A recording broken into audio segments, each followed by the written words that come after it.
Good evening. I call our Thursday, September 11th, 2025 regular City Council meeting to order. This is our regular 7 p.m. meeting. We'll start things off with our opening prayer. Tonight we'll just have a silent prayer because we don't have a pastor available, and then council will lead off in the Pledge of Allegiance. Please stand.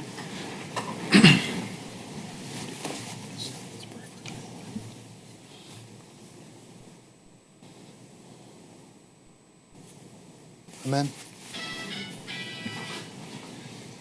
I pledge allegiance to the flag of the United States of America and to the republic for which it stands, one nation, under God, indivisible, with liberty and justice for all. All right. Clerk, please call the roll. Jonathan Bolas. Here. Christine Sippa. Ms. Sippa is excused this evening. Jessica Epstein. Here. Donald Pavlik. Here. Tracy Pletcher. Here. Ted Roy. Here. Nick Rubino. Here. All right. We have 6 counselors present. Next up is correcting and adopting the previous meeting minutes. The August 28th, 2025 meeting minutes will be provided at the September 15th or 25th meeting. Is that right? Yeah, the next meeting on September 25th. Moving on to item 5, financial reports. We're in receipt of the appropriation report, fund report, and revenue report for the period ending August 31st, 2025 to council on September 5th, 2025.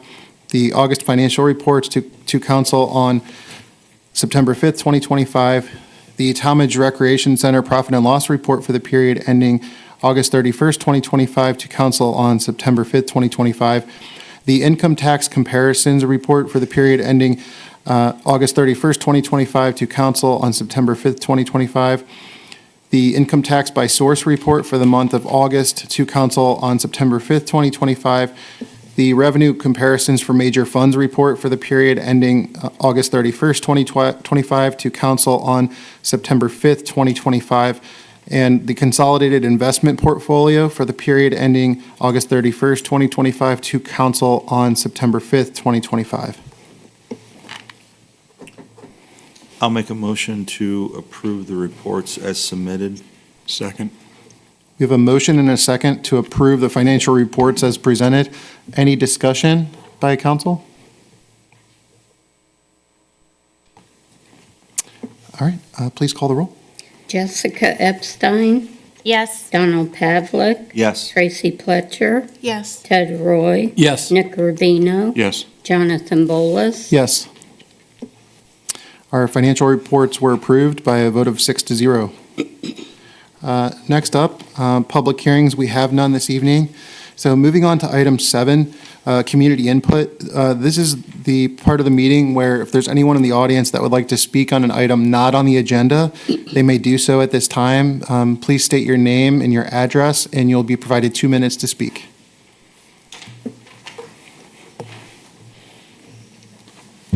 Good evening. My name is Anthony Guinta. I live on 451 Blossom Circle.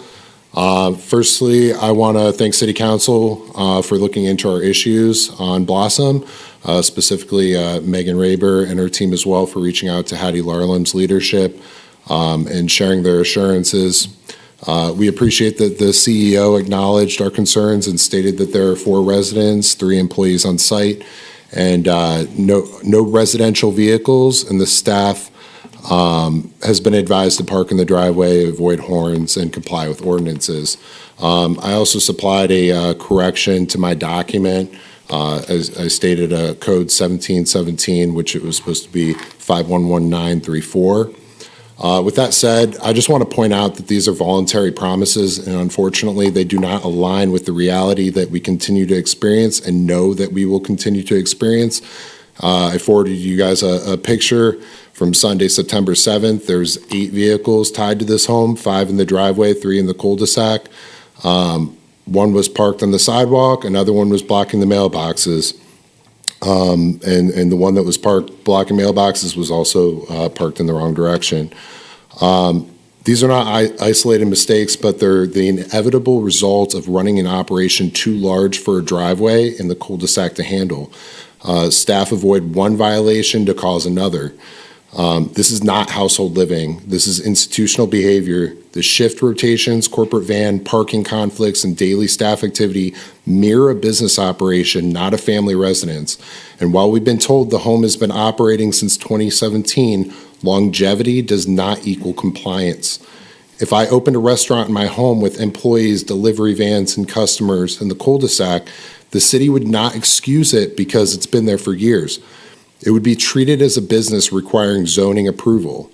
So I'd like to know if people are, operating in like a residential R1 district and have deed restrictions that are, restricting businesses from operating, the city states that they're not going to enforce that. But if I decide to open up a restaurant and like a small bakery, and then it grows and it turns into a restaurant, does the city turn and say, well, now you're a business? You're in R1, but you're a business and you're a restaurant and you're operating illegally. This is comparable to that for me. And like I said last meeting in our notes, that our subdivision's deed restrictions prohibit business operation in corporate vehicles. Summit Housing and Hattie Larlam are nonprofits and they're corporations. Summit Housing is a corporation, and it's running a staffed shift-based facility. And I asked some very specific questions that I feel were not addressed in the email response from council. And I'd like to know from legal, it feels that you guys are considering this case closed. And if this is the city's response to all the ordinances that we supplied, that where is the statements coming back to all the codes that we cited, and that it's supporting that it is being operated at a residential level and not as a institution. And furthermore, the legal spoke with the CEO, Chief Mr. Exec. Guenta, sorry. Yep, sorry. I just have to be mindful of our time here. Yep. For the 2 minutes. But Mr. Guenta, I just want to say firstly, thank you for all your research on this matter and for continuing to follow up with various council and representatives, as well as the law department. Thank you to the law department as well for the research that you've done so far. Ms. Raber, would you like to respond to the inquiry, the latest inquiry from Mr. Guenta? So the city responded to the things that we are able to address. At this time, there's a lot of case law in this type of group home. The amount of people that they have do not fall under regulations that would take it into a different zoning classification. It's considered a single-family use, so the residents share space, and that meets the definition under the zoning code. And there's a lot of case law, well-established case law, that supports that and protects that because of the disabilities of the folks that live there. And we can look into the last question that you had with the change into the code section and just look into that. But with regard to deed restrictions, the city never enforces those. Those are a civil matter. So the property owners that live within the area that have deed restrictions could attempt to pursue it. But again, a lot of those that same case law applies to deed restrictions. But if you wish to seek private counsel, you could certainly do that. And I'd be happy to talk to you some more after the meeting if you'd like. Okay. Anyone on council have anything? Ms. Raber, I drove down through that neighborhood last week, and I noticed some of the stuff that they were talking about, that some of the cul-de-sacs do have no parking and stuff like that. Has that option been explored to add no parking to those, to this cul-de-sac? So that would be a service director thing. Yeah, Typically, we have an engineer that has said that there's no parking for various reasons. We can have an engineer take a look at that possibility, but there usually has to be some basis for that. But again, if there's parking violations continuing, then the response should be to contact the police department and have them come out. They have been warned. They have now received warning. The police department was also notified that there had been this response. So if this continues, you should actually contact the police department while it's happening so they can address it contemporaneous with the violation. the parking violations are parking violations, so that is something that the city can definitely address. If it's a violation of the code, then they can look into that and pursue that. And I do have a pending question to Mr. Rohr, because I just identified the signs that are along Old Orchard and Martindale there, like in the same kind of estate, like I think it was called Phase 1. So I did bring that up. I'm just awaiting a response back on, why that wasn't extended into the other phases of those estates or not. So I will get you an answer on that, and this matter is not closed, and I'll be continuing to follow up. Thank you. Ms. Raber, has anybody from the city contacted Summit Housing Development Corporation, the Heather Rice or Susan Klein, who's the board chair? No. No, we've talked to the people who are using the facility, and again, to contact them, it's really, the violations are going to be charged to whoever's parking the vehicle. So ultimately, it's going to be the employee if the employee is breaking the parking regulations. They're the one who's going to get the traffic citation. The owner of the property want to know that because they could be potentially breaking a lease? Because I'm sure there's probably something that states that in a lease potentially? I know it's not our privy, but. That's beyond the scope of, we don't get into landlord-tenant situations, so. Okay, thank you. We'll follow up. Thank you very much.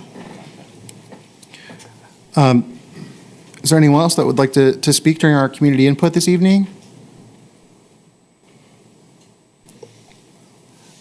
All right. We'll move to agenda additions. We have none this evening, so that moves us on to our reports of administrative officers. We'll start with Mayor Kilway. Thank you very much. I'll be very brief. Many of you were aware of the Sheets ribbon cutting and grand opening that occurred last week, and it just shows a really great example of the long tail of successful economic development projects. So how many of you know that Sheets is actually a last name? Now many people do, yes. And so it was great to have the Sheets chairman of the board, Joe Sheets, visiting Tallmadge from Altoona, Pennsylvania for the Sheets store grand opening on September the 4th. We're very proud to welcome Sheets to our community, and they value customer focus, innovation, integrity, and community commitment. The Tallmadge store manager has been with the company for 20 years. They're also a very good corporate citizen with support for the Special Olympics and Akron-Canton Regional Food Bank, Tallmadge partners, including Shelter Care. And it was really just an amazing, successful grand opening that we were all able to attend last week.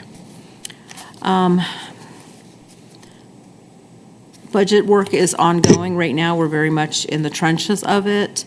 We did have our 9/11 candle lighting memorial ceremony this morning.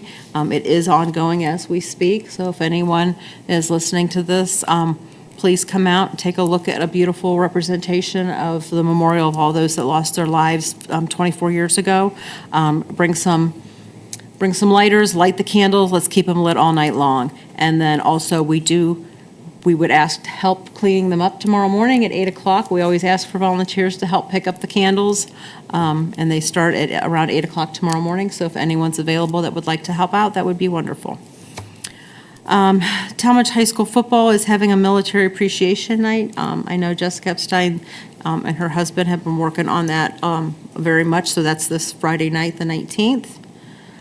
September 29th is the 200th anniversary of the historic church on the Circle. What was really special is on Monday, I always go over to where we keep the Beacon Journal, and I looked at the front page, and I looked, there was another magazine that was sitting out, and I just picked up the magazine to look at it, and underneath it, that picture looks very familiar, and so it's the Ohio History Connection, which is the state's history organization, and there on the front page of their, I think it's like they put this magazine out every 2 months, is the Tallmadge Church on the Circle, and there's a nice article in there,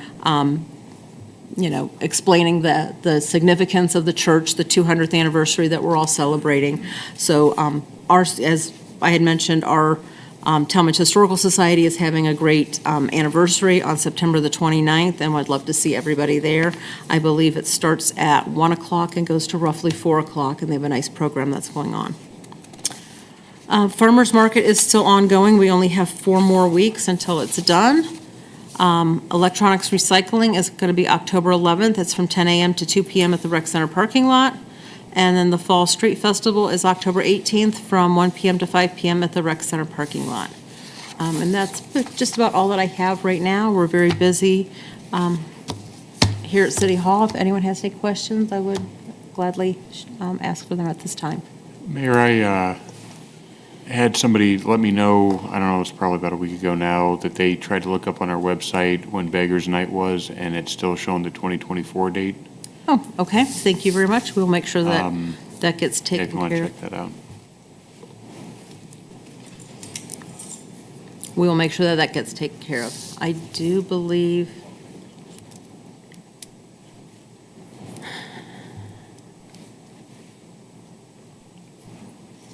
All right. Anything else for the mayor? anything else? Okay, thank you very much. Thank you. All right, next up, our Director of Administration, Mr. Ignazito. Good evening, everyone, and thank you, Council President Bullis. I have just a brief update tonight. Ms. Poole will provide her regular economic development update during the next council meeting on September 25th. However, I'd just like to share a few items this evening.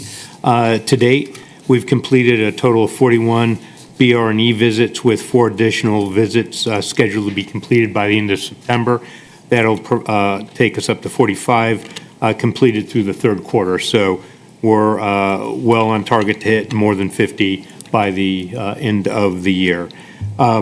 It was interesting. I've been back 18 months. Recent BRE visits have ranged from Herman Machines to which is a multi-generational manufacturer, to Individual Outcomes, which is the name of an organization. They're an adult day support and vocational habilitation program, helping individuals of all abilities to get back or to lead a fulfilling life. So it is really remarkable to see the diversity of the businesses here in Tallmadge that drive our economy, just over the past several years that I've been away, in what a diversity that we have. So we have quite a portfolio of businesses in our community, and Ms. Poole continues to work hard to bring other businesses in.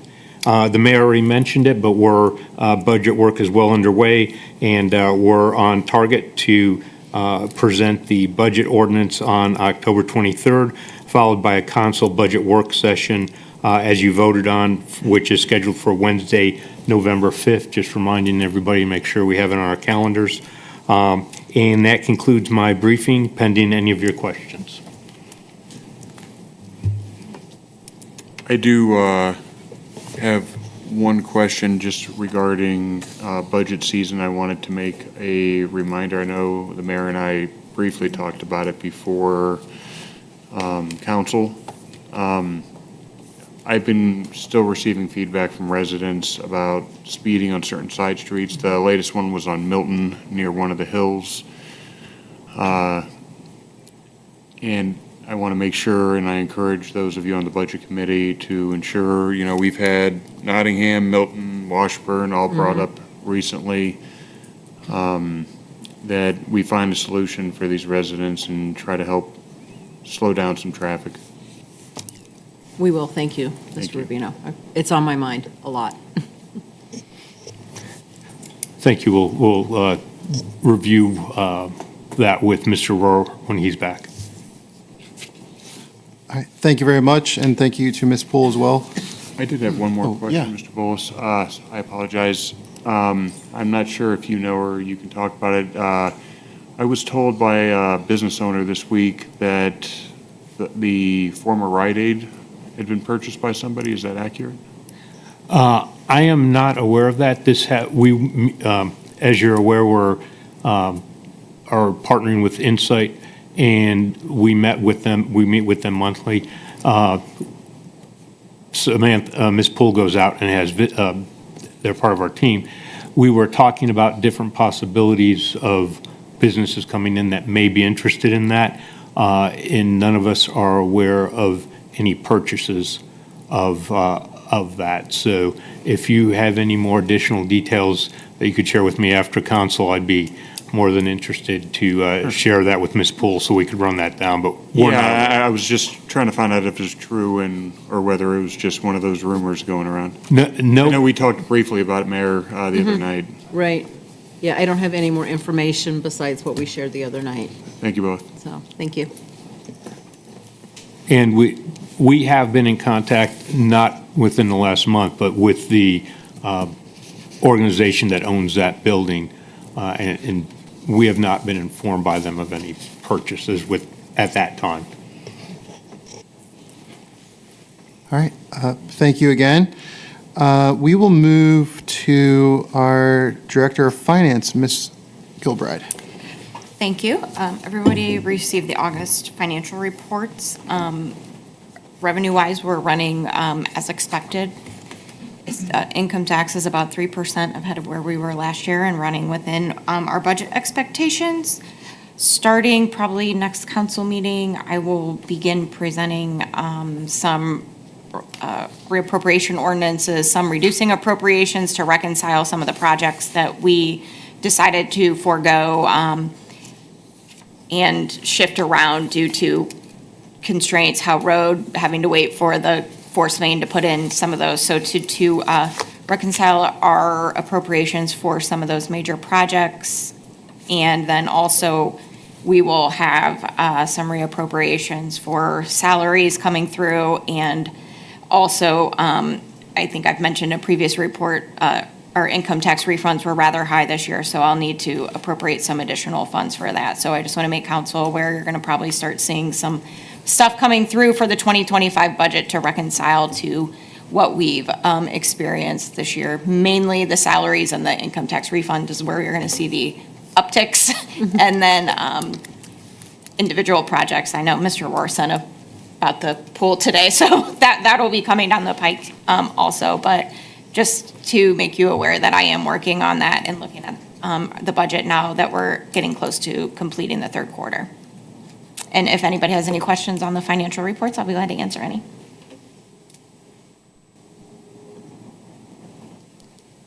All right, thanks very much. Next up, our Director of Law, Ms. Raber.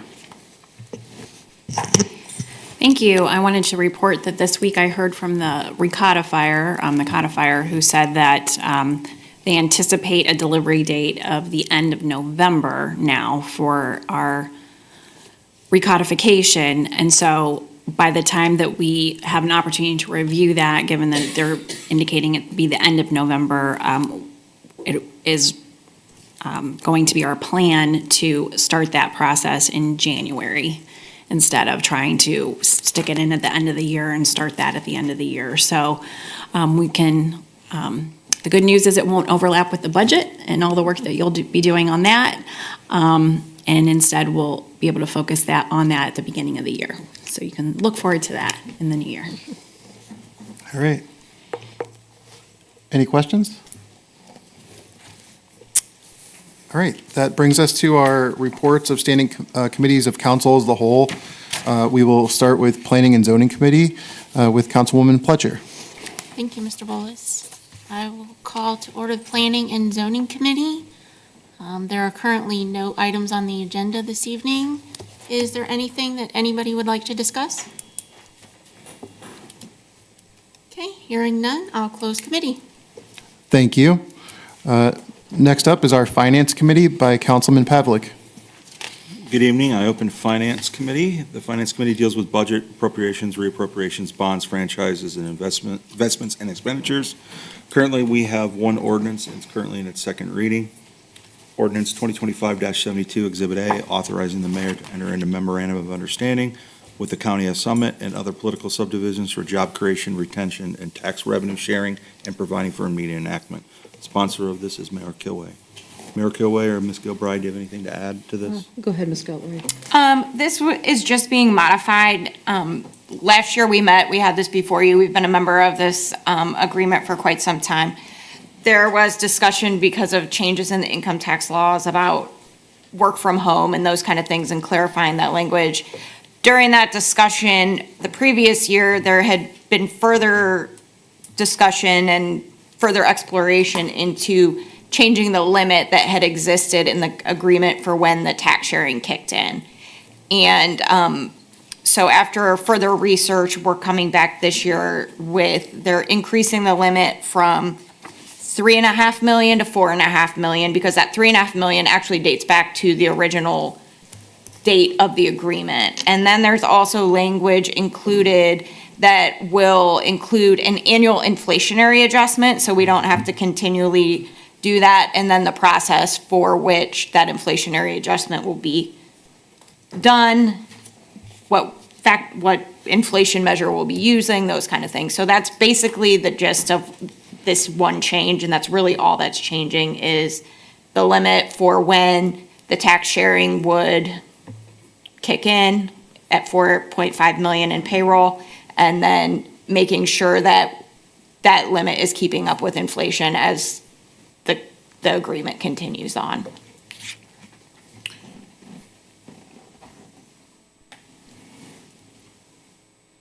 Okay.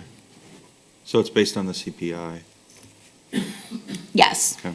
And we put language in there to make sure that the county is setting the limit every year. They're notifying all the members so that there's no kind of confusion between members of what it is. So it will be set annually, sent out to all the members. So it's very clear to everybody as to what the new value is going to be. So we made these changes or they made these changes? So it's a whole committee, so so everybody in the agreement meets, we discuss it, and everybody agreed that they felt like this was something that they were ready to take back to their councils for review and was an acceptable manner of handling that. Who's on the committee?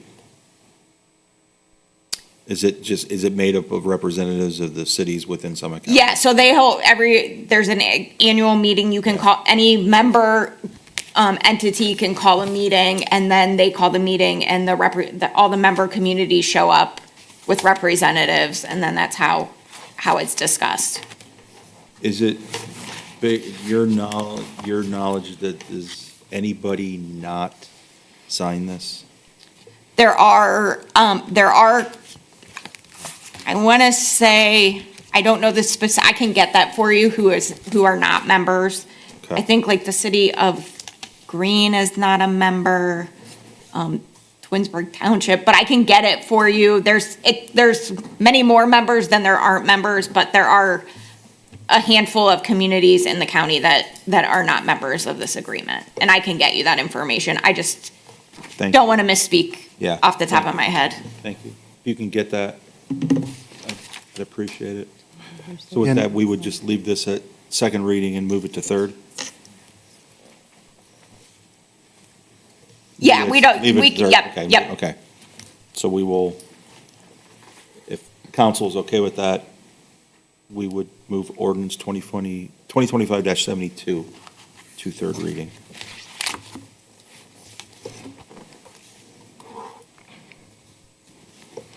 Okay, with that moving to third reading, that is all for finance unless anything else needs to be brought up before committee, hearing committee? I was just going to ask just a follow-up question on the ordinance you read in. Just like for everyone in the audience and those at home, are there any like notable benefits that stand out that we've received like by being in this agreement? Does anything stand out to you, that any events that have happened in the last 5+ years where this has really been of value? So we have never actually had an issue where we have had this agreement kick in for us. However, I'll give you an example. Today, we just submitted our grant application for Howe Road for our OPWC funding. So we actually get points on that application because we are a member of this. So we get points towards our project through that application because we are a member of this and cooperate, like having regional cooperation. So while we have not necessarily benefited from it income tax wise, because we've never had this provisions kick in terms of businesses coming and going. Because we never had a business leave Tallmadge. Like, what about MRDD? when they went to Cuyahoga Falls? No, it wasn't there was no incentive. You have to offer an incentive. Okay. Okay.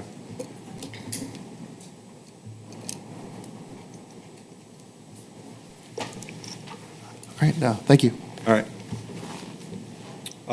Anything else that needs to be brought before committee? Hearing none, I will close Finance Committee. Thank you. Thanks very much.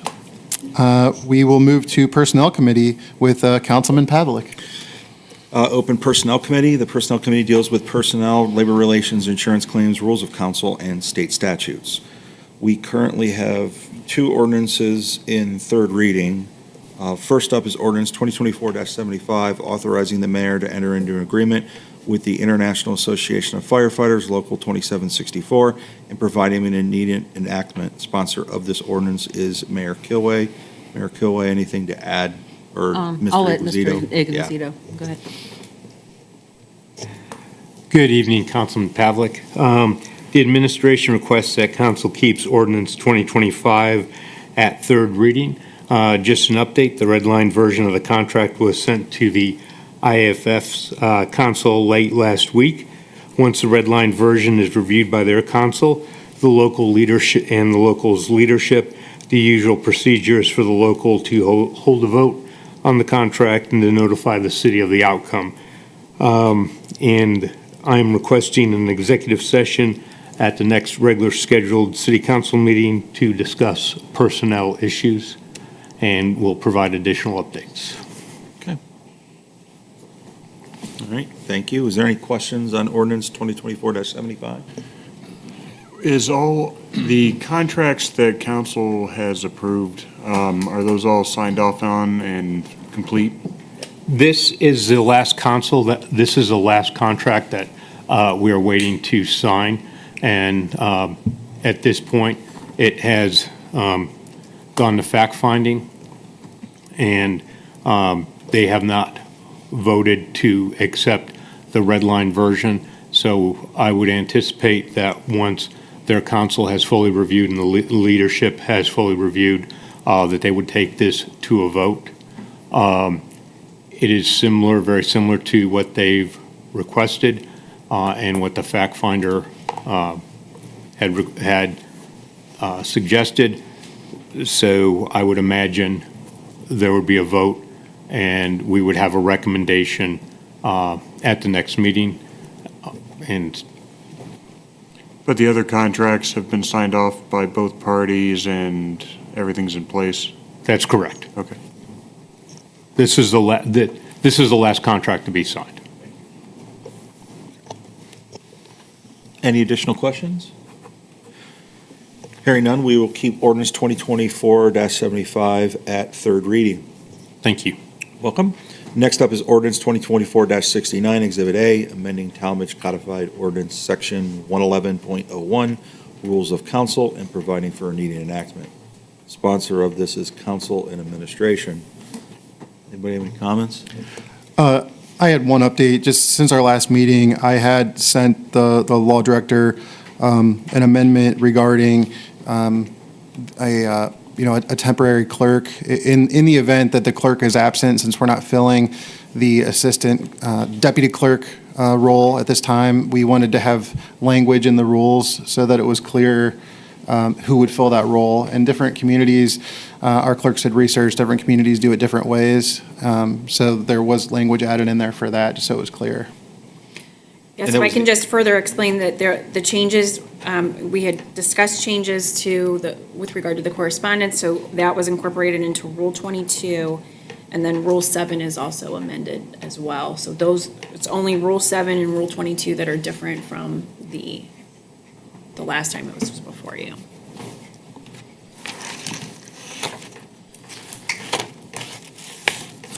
You said 22? Yeah, 22.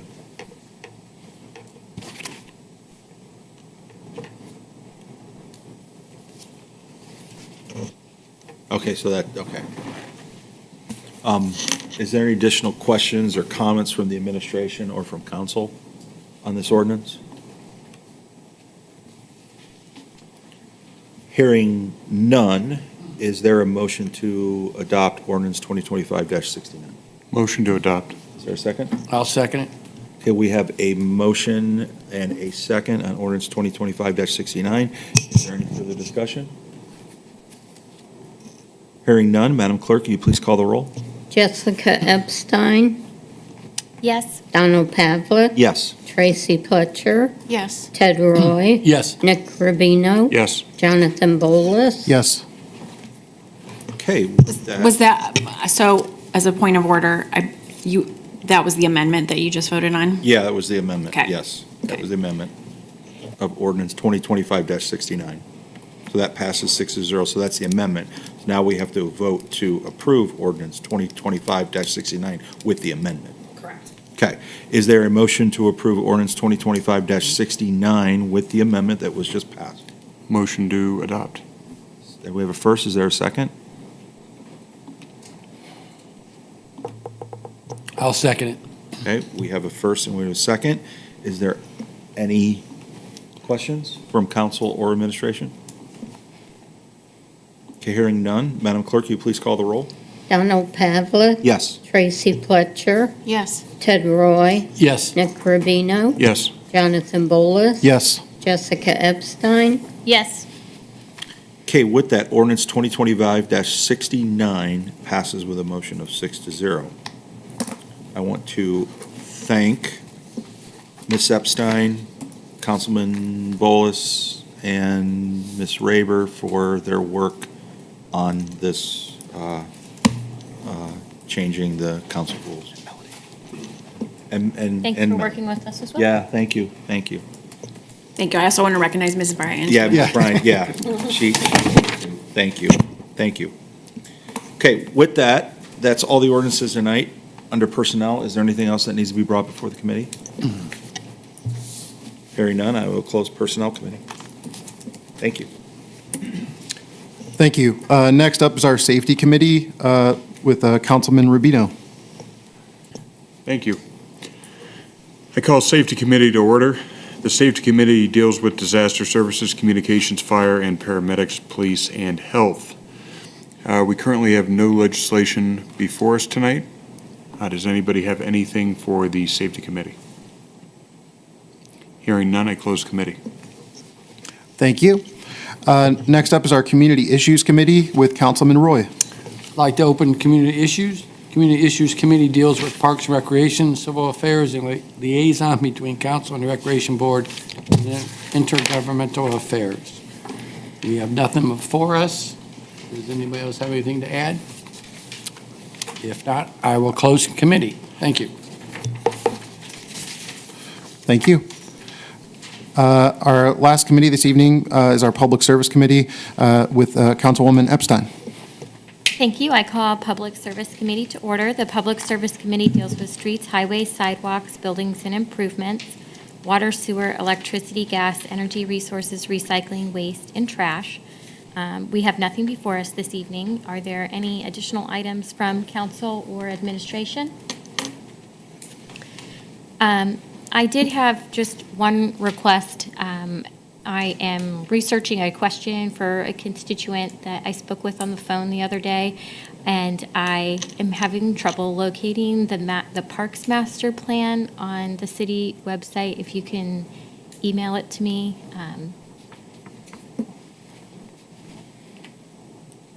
Yeah, we'll make sure that Helene gets you that information. I do not believe that the Parks Master Plan is on the website. Okay. Yeah. I just but we'll I make sure you- double-checked, I couldn't find it, but Yeah. I wanted to start there and review the plan to Mm-hmm. help answer the question, and then, once I review that, I suspect I'll just probably be following Yeah. up with you. If you want to talk after the meeting, I could, probably get you Okay. some information on Yeah. it too, okay? Thanks. Ms. Epstein, I have a copy of that I'll send you. Oh, thank you very much. Anything else from council? Hearing none, I close committee. Thank you. Moving on to item 11, reports of special committees, Council Operations Committee. We have no additional items this evening. I'll get everyone some updated viewership numbers. And last up are announcements. I just wanted to say congratulations to Gina Conti on her retirement yesterday.